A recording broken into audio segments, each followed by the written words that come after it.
It's Washington, D.C. in the spring of 1994. The April 1994 ADAPT action in Washington, D.C. began with a march across Memorial Bridge to the Lincoln Memorial. The National Council on Independent Living, Consortium of Citizens with Disabilities, and other groups joined ADAPT as we led 2,500 in the march, which Bob Liston later called incredible and breathtaking. Speakers at the rally that followed included Senator Tom Harkin, Chair of the President's Committee on Employment of People with Disabilities, Tony Coelho, Justin Dart, ADAPT leaders Stephanie Thomas and Mike Alberger, and others. I had the unforgettable privilege of singing Free Our People at the Lincoln Memorial. The Clinton plan for universal health care was on the political table that spring, and ADAPT's focus and mission was to ensure that the plan would include our civil right to consumer-directed personal assistance services and a real choice in long-term care. 50 ADAPT members, as well as representatives from other disability groups, were invited to the East Room of the White House, where Bill Clinton told us, quote, "Be an agent of change, an agent of empowerment. Never forget that you are carrying on your shoulders now not only your own cause, but ours as well. We cannot run away from this because we cannot afford to have everybody forced into a nursing home or living in abject neglect." He told us to take our message to Congress. Early Tuesday morning, 500 ADAPT members began the series of metro elevator and train rides to Capitol South to take our message to congressional leaders. ADAPT's strategy began with the unprecedented step of simultaneously taking over the party headquarters of the Democratic and Republican national committees. Our demand was a meeting with the chairs and co-chairs of the key congressional committees addressing health care reform. While we were still arriving at the metro station, before splitting off toward our as yet unannounced destinations, Bob Kafka was interviewed by press about our issues. Bob said, "Families and individuals are in crisis. It's really a human and civil rights issue." After more explanation, he said, "If we don't get support services, the Dr. Kevorkians of the world will start killing us." Kevorkian had already been acquitted 2 or 3 times, but this was before the founding of Not Dead Yet, and I was impressed by Bob's directness. The DNC action began with blocked doors and meetings with security, but it wasn't long before the admission of a few led to everyone streaming into the building. When we were told that the chair was out of town, we said that we would wait. Numerous adapters began crawling up the staircase, and some went up in the elevators, but then everything was closed off to us. We demanded a meeting with Kennedy, Dingell, Rostenkowski, and Moynihan, but were only offered meetings with staff. At about 3:30 p.m., Stephanie Thomas and I each took an elevator. By that time, some people were desperate for restroom accommodations, or at least some privacy to use a urinal, so 2 people went into my elevator while I blocked the doorway. Upstairs, Bob told us later, the DNC spokesperson seemed to freak out when a wheelchair user accidentally knocked over a water dispenser. I'm sorry. My computer went wrong. Are you able to cut this? Yeah, or do I'm I going to be start able over? to edit it, so no Okay, problem. good. Just continue whenever you're ready.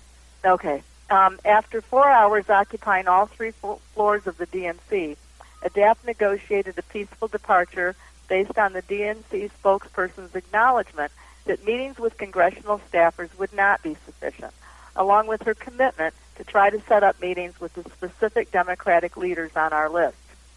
Before we left the building, Cassie James spoke to the 250 adapters at the DNC. Among other powerful remarks, Cassie made a compelling statement about the inconvenience we had caused that day. The inconvenience of incarceration. This is what we've been facing our whole life. We have been told that we are being protected from ourselves. We have been locked in. We have been drugged when we try to get out to see a simple movie or visit a friend. Our lives have been turned around. This inconvenience is just one day of your life. Back at the hotel, we learned that things at the RNC were about the same, except the RNC staff did not allow ADAPT leaders to use the phones. This was, of course, before cell phones were in common use. Also, before ADAPT arrived at the RNC, a Grant Hill, who remembered Bob from wheelchair tennis days, called Bob to find out if ADAPT would be coming to the RNC. Shortly after this call, the ADAPT RNC contingent arrived. After all, our issue demands bipartisan support. At the Tuesday night meeting at the ADAPT Hotel, we all sang Happy Anniversary to Bob and Stephanie. What a way to celebrate 8 years of marriage. Wednesday morning started at 8 a.m. as people donned rain ponchos and garbage bags. On this cold and rainy day, we were taking our message to the halls of Congress, specifically the Russell and Rayburn buildings.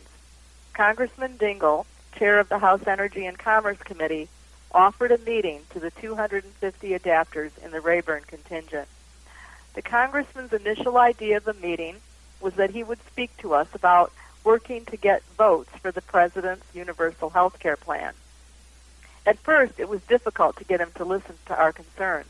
He said that long-term care was included.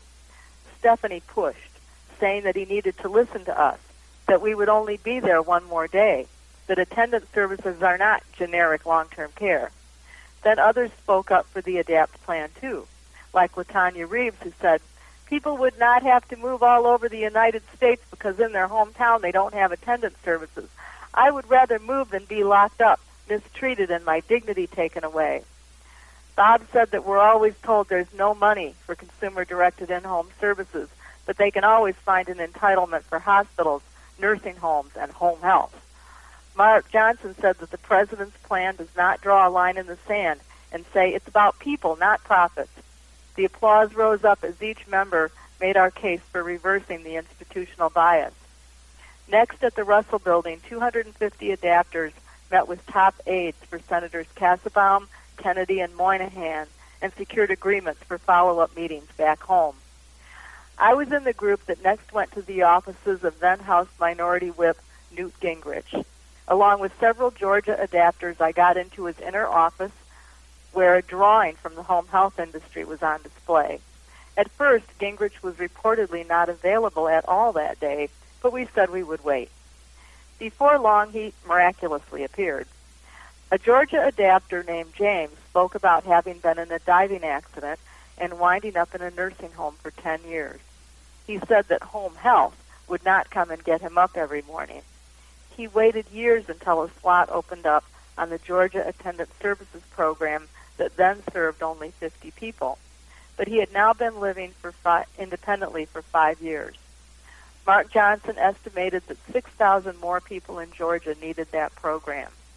Bob Kaska explained that our position is about redirecting the funding. The dollars follow the individual. What a concept. Gingrich stated agreement with our goals and offered to take 3 steps. He said he would write to Republicans to be active in drafting a bill for attendance services, have a task force write to the governors to make attendance services the alternative of choice, and actively support putting attendance services in whatever health care bill comes up. He strongly recommended that we get a freestanding bill in the meantime and get co-sponsors so that it would be easier to add our bill to the bigger health care bill when the time came.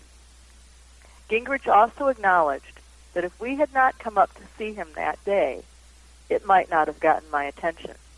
This ultimately led to his introduction of the first Mikasa, Testimony to the Power of ADAPT's Direct Action Strategies.